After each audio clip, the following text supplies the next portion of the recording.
Continue मी तुझ्या हाती देते.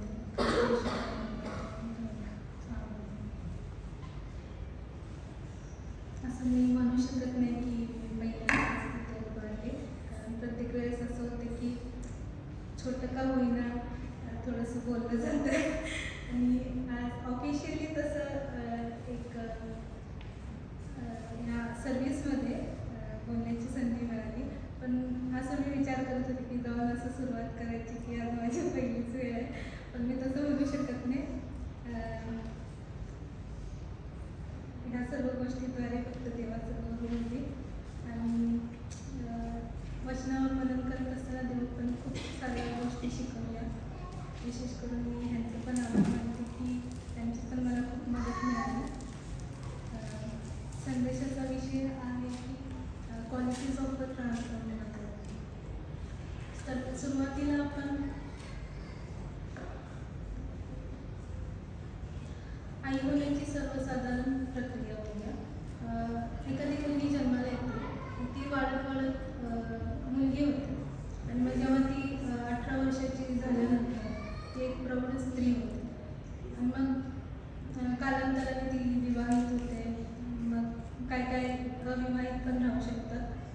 परंतु जोपर्यंत ती एका बाळाला जन्म देत नाही तोपर्यंत ती आई होऊ शकत नाही.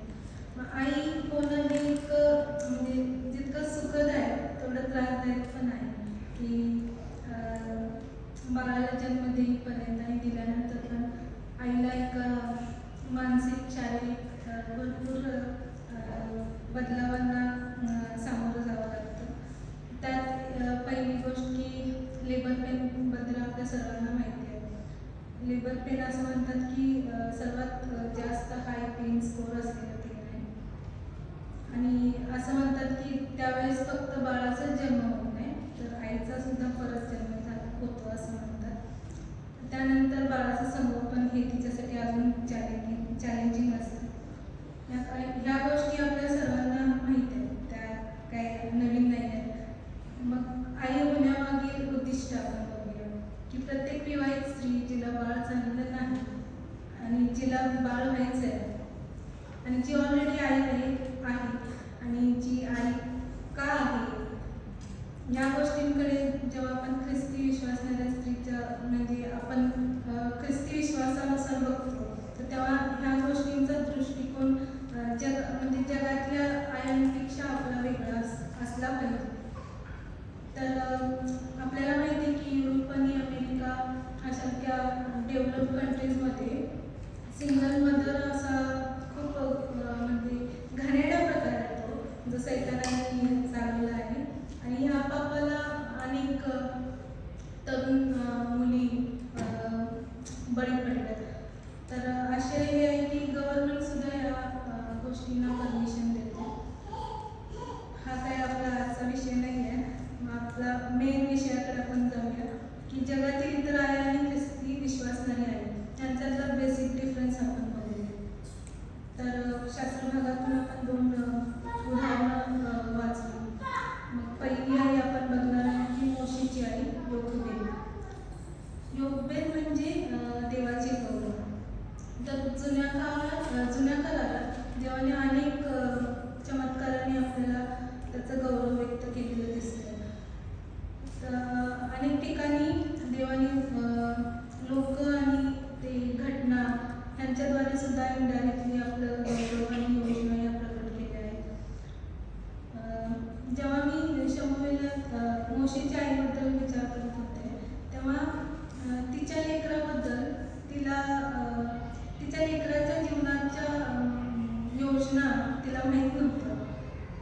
पण आता येत असताना रस्त्यात एकदम आठवलं की जेव्हा आपण शमशोनाच्या आईबद्दल विचार करतो. आता शमशोनाच्या जीवनाबद्दल देवानी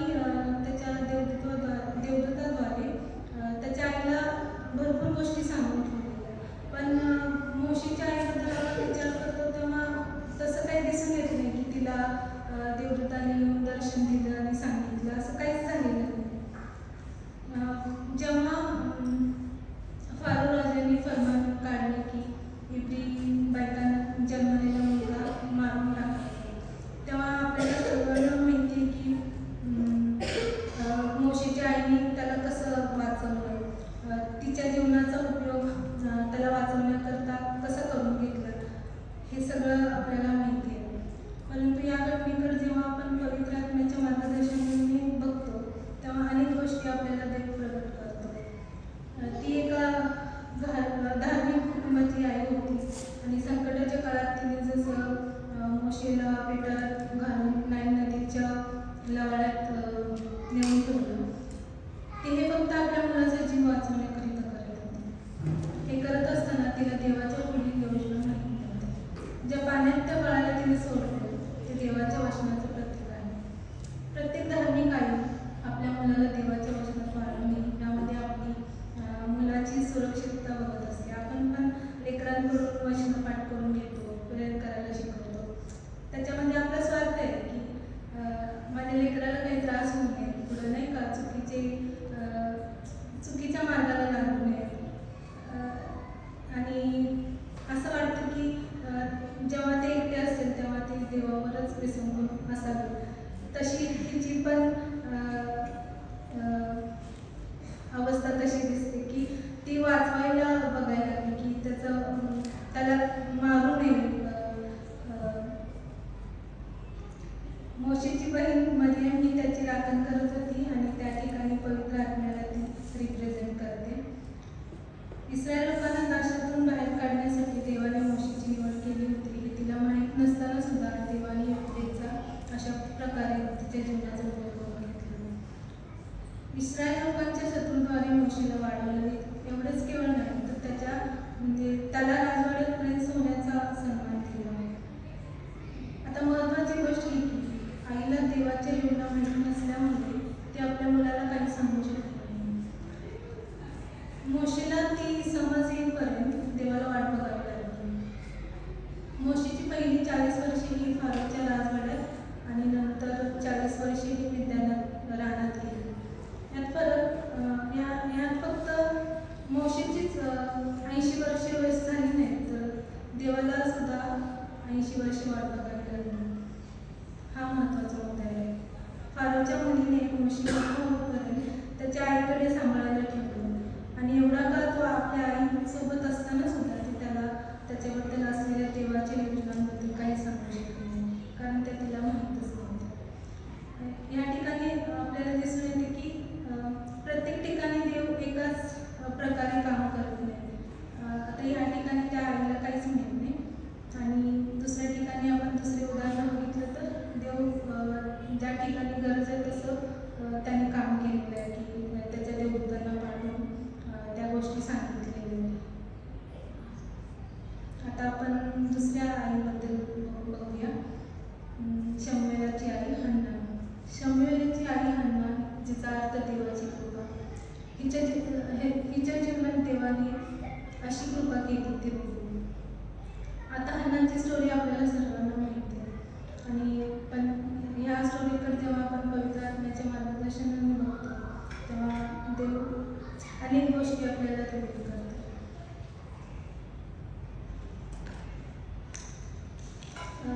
पहिल्या अध्यायाची मांडणी करताना देवाने मध्येच सुरुवात केली पण मध्येच असं एलीच्या 2 पुत्रांची नावं तिथं मध्येच घेतली. त्यामागे देवाचं काहीतरी इंटेन्शन काहीतरी हेतू आहे तो लक्षात येतो. कारण जेव्हा हन्नेच्या पतीबद्दल लिहिलं गेलं की तो एक धार्मिक पुरुष होता आणि वर्षानुवर्षे ते शिलो येथे जाऊन अर्पण करायचे. तो एक धार्मिक पुरुष होता. हन्ना सुद्धा धार्मिक स्त्री होती पण जगातील इतर स्त्रियांप्रमाणे ती समाजाकडून तिच्या पणींकडून जो अपमान व्हायचा तो दूर व्हावा आणि तिला एक मूल व्हावं ह्यासाठी ती प्रार्थना करायला देवाकडे जात होती. त्यावेळेस तिचा फोकस फक्त स्वतःवर होता. परंतु ज्या अर्थी देवाने एलीच्या पुत्रांची नावं मेन्शन केलेली आहे त्याच्यातून आपल्याला कळते की तिच्या डोक्यात त्या दोघांबद्दल पण असणार कारण तिने त्या मंदिरातलं वातावरण बघितलेलं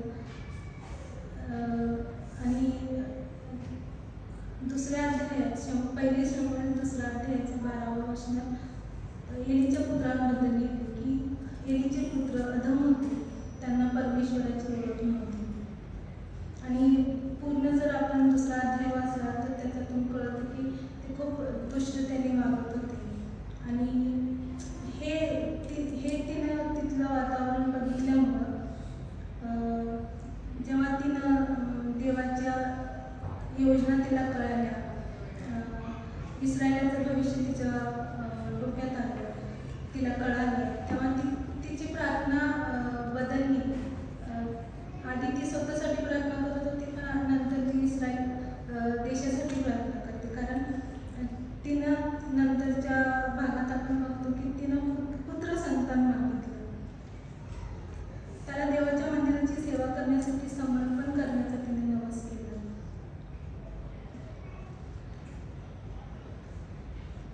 देवाने हन्नावर केलेल्या कृपेचा फायदा हा की गरोदर राहिल्यापासून तिच्या डोक्यात हेच विचार घडत होते की इस्रायल लोकांना एका याजकाची, एका संदेष्टाची आणि एका न्यायाधीशाची गरज आहे. कारण इस्रायल लोक देवाच्या दृष्टीने सरळ होते. शम्युएल तिच्या पोटात असल्यापासून ह्या गोष्टी ऐकत होता. आज सायन्ससुद्धा ह्या गोष्टी प्रूव्ह करते की जेव्हा लेकरं आईच्या उदरात असतात तेव्हा ते ऐकतात. कारण मी एक व्हिडिओ बघितलेला की एक आई गाणं म्हणते आणि ते लेकरू टाळ्या वाजवतं जे उदरात आहे ते. तर ह्याच्यावरून म्हणजे असं नाही की मूल जन्मल्यानंतरच त्याला देवाच्या गोष्टी सांगणं गरजेचं आहे. तर ते उदरात असल्यापासून आई त्या गोष्टींना त्याला शिकवू शकते की जेणेकरून रिलिजियस मूवीज बघा, रिलिजियस बायबल रिडिंग असतील किंवा ख्रिश्चन बुक्स असतील, ह्या गोष्टी जेव्हा आपण जास्त वेळ घालवतो तर त्याचा इफेक्ट बाळावर पण होऊ शकतो. जन्मल्यानंतर दूध तुटेपर्यंत बाळ तिच्याजवळ होते. त्या दिवसात सुद्धा तिने त्याला फक्त बोलायला चालायला एवढं शिकवलं नाही, तर त्याला देवाच्या गोष्टी सुद्धा शिकवल्या. महत्त्वाची गोष्ट म्हणजे तिने आपल्या मनाची तयारी आणि खात्री करून घेतली की काही दिवसानंतर बाळ आपल्यापासून लांब असेल.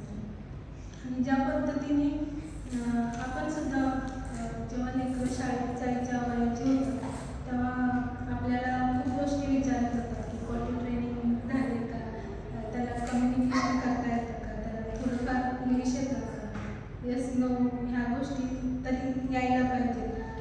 इव्हन बॅगेतून टिफिन काढणं, परत बॅगेत गोष्टी ठेवणं, ह्या सगळ्या गोष्टी आपल्याला टीचर लोक विचारतात. तर ह्याला तर त्या मंदिरात पाठवायचं, तर तिने त्या गोष्टी या एली याजकाबरोबर मंदिरात राहून देवाच्या गोष्टी शिकायच्या हे देखील शिकवलं असं. तर येशू ख्रिस्त ह्या दोन उदाहरणानंतर आपण येशू ख्रिस्ताची आई महिला याच्याबद्दल बघणार. तर त्याआधी आपण बघू याचा पहिला अध्याय 28 ते 33 वचनांचा.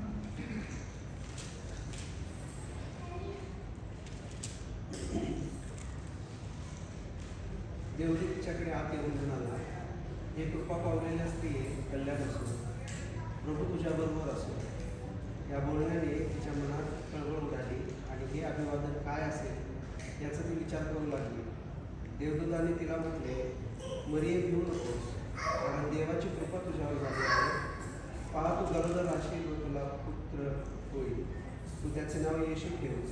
तो थोर होईल व त्याला परस्पराचा पुत्र मिळतील. आणि प्रभुदेव त्याला त्याचा पूर्वज दावीद त्याचे राजासन देईल.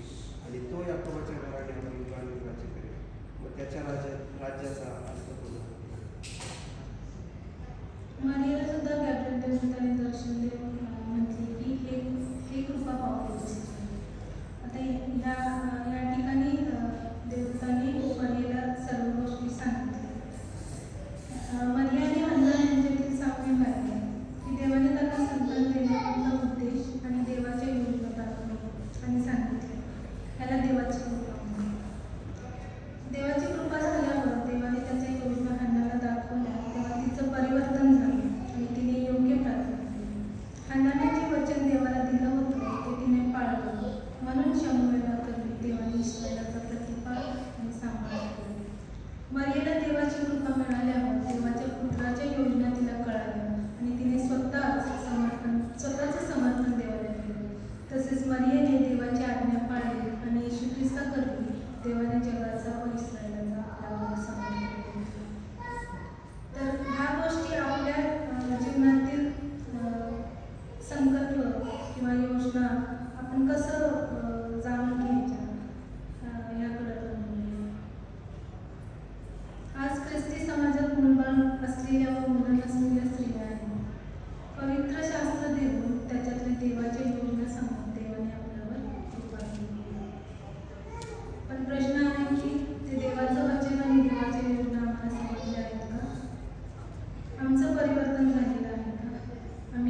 शरीरे जिवंत पवित्र व देवाला ग्रहणीय म्हणून म्हणून समर्पण करावे ही तुमची आध्यात्मिक सेवा आहे. देवाची उत्तम ग्रहणीय व परिपूर्ण इच्छा काय आहे हे तुम्ही समजून घ्यावे. म्हणून या युगाबरोबर समोर घेऊ नका, तर आपल्या मनाच्या नवीकरणाने स्वतःचे विधान करू. हे वचन वाचल्यानंतर आपल्याला देवाच्या इच्छा आपल्याबद्दलच्या काय आहेत, देवाच्या योजना आपल्याबद्दलच्या काय आहेत कळून येतं. आता आपण इथं सुरुवात करताना बहिणींनो असं म्हणूया, कारण आज माईवार आहे. तर हे वचन वाचल्यानंतर जेव्हा आपल्याला त्याच्या योजना सांगत आहे की पहिले की आपलं समर्पण आपण करावं देवाला, दुसरी की त्याच्या इच्छा आणि योजना समजून घ्यावं, आणि तिसरी जे आपलं समर्पण आपलं रूपांतर झालं पाहिजे वचनानुसार, देवाच्या इच्छेनुसार. तर आता त्या दोन उदाहरणामधून आपण जेव्हा बघितलं तर देवाने त्याच्या सेवकांचं, त्याच्या लेकराच्या इच्छा योजना सांगितल्या आपल्याला.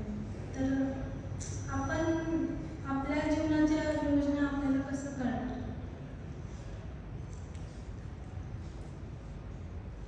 तर त्या पाहण्यासाठी आपण मत्तेचा 9:36 ते 38 तेव्हा लोक समुदायाला पाहून त्यांचा त्याला कळवा आला, कारण मेंढपाळ नसलेल्या मेंढरांसारखे ते गांजलेले व पांगलेले होते. तेव्हा तो आपल्या शिष्यांना म्हणाला, पीक फार आहे पण कामकरी थोडे आहे. याच तो पिकाच्या वेळाने आपल्या कापणीस कामकरी पाठवून द्यावे म्हणून त्याची प्रार्थना. तर या वचनाप्रमाणे मी स्वतःला जेव्हा बघते तेव्हा मी प्रश्न विचारते की मी देवाच्या राज्याची कामकरी म्हणून काम करत आहे. जर मला मुलगा नाही तर देवाचा कामकरी मुलगा किंवा मुलगी देवाने मला द्यावा म्हणून मी प्रार्थना करत आहे. आणि ज्यांना मुलगा आहे त्या आपण स्वतः आणि आमची लेकरं देवाच्या राज्याची कामकरी व्हावी म्हणून प्रार्थना करत आहोत. ह्या प्रश्नांकडे आपण थोडं सिरियसली विचार केला पाहिजे की आपण त्या गोष्टी देवाच्या इच्छेप्रमाणे, कारण जेव्हा आपण हे वाचतो, हेडिंग वाचताना ह्या पॅरेग्राफचा, तेव्हा ख्रिस्ताला आलेल्या लोकांचा कळवळा हे आपल्याला दिसून येतं. त्याच्यामुळं आपण प्रत्येकाने वैयक्तिकरित्या म्हणणं की मी जर नाही केलं तर हे काम तयार होणार नाही किंवा देवाची इच्छा पूर्ण होणार नाही. त्याला खूप वेळ लागेल. म्हणजे मी नाही म्हटलं तर देव दुसरा कोणाला तरी उभा करतो, पण का नाही? जर आपल्याला देवाच्या योजना कळत आहे तर आपण का नाही होईल म्हणून. आणि प्रत्येकाने आपण हा विचार करूया की मी ह्या गोष्टी करते का. आता आपण बघतो की बिघडलेला ख्रिस्ती समाज आहे, व्यसनाधीन ख्रिस्ती तरुणी आहे, ताळतंत्र नसलेल्या ख्रिस्ती तरुणी आहेत, कुटुंबातील भांडण, डिवोर्स ह्यांची जबाबदारी ख्रिस्ती बनवणारे आपण घ्यायला तयार आहोत का? परिवर्तित आणि समर्पित आईच गॉडली जनरेशन आणि खरा विश्वासणारा समाज तयार करू शकते. ह्या गोष्टी करत असताना सैतान काय शांत बसणार नाही. तो जेवढा होईल तेवढा प्रयत्न करणार की आपल्याला देवापासून लांब घेऊन जायचं. आपल्या जीवनात अशा भरपूर अडचणी येतील,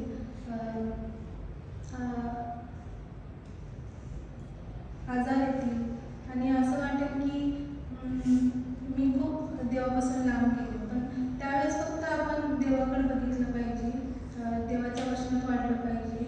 कारण एक आशा देवाने आपल्याला दिली आहे की आपण रोमकरास पत्र याचा 8 ते 28 वचन वाचून. परंतु आपल्याला ठाऊक आहे की देवावर प्रीती करणाऱ्यांना, म्हणजे त्याच्या संकल्पाप्रमाणे बोलावल्यानं देवाच्या करणेने सर्व गोष्टी मिळून कल्याण करा. यामध्ये देवाने आपल्याला एक आशा दिलेली आहे की ह्या सर्व गोष्टी केल्यामुळं देवाला प्रीती करणाऱ्यास आणि संकल्पाप्रमाणे बोलवण्यास देवाच्या कर्माने सर्व गोष्टी मिळून कल्याणकारक होतात. तर ह्या गोष्टी आपल्याला म्हणजे किती महत्त्वाच्या आहेत, ह्या गोष्टी आपण केल्या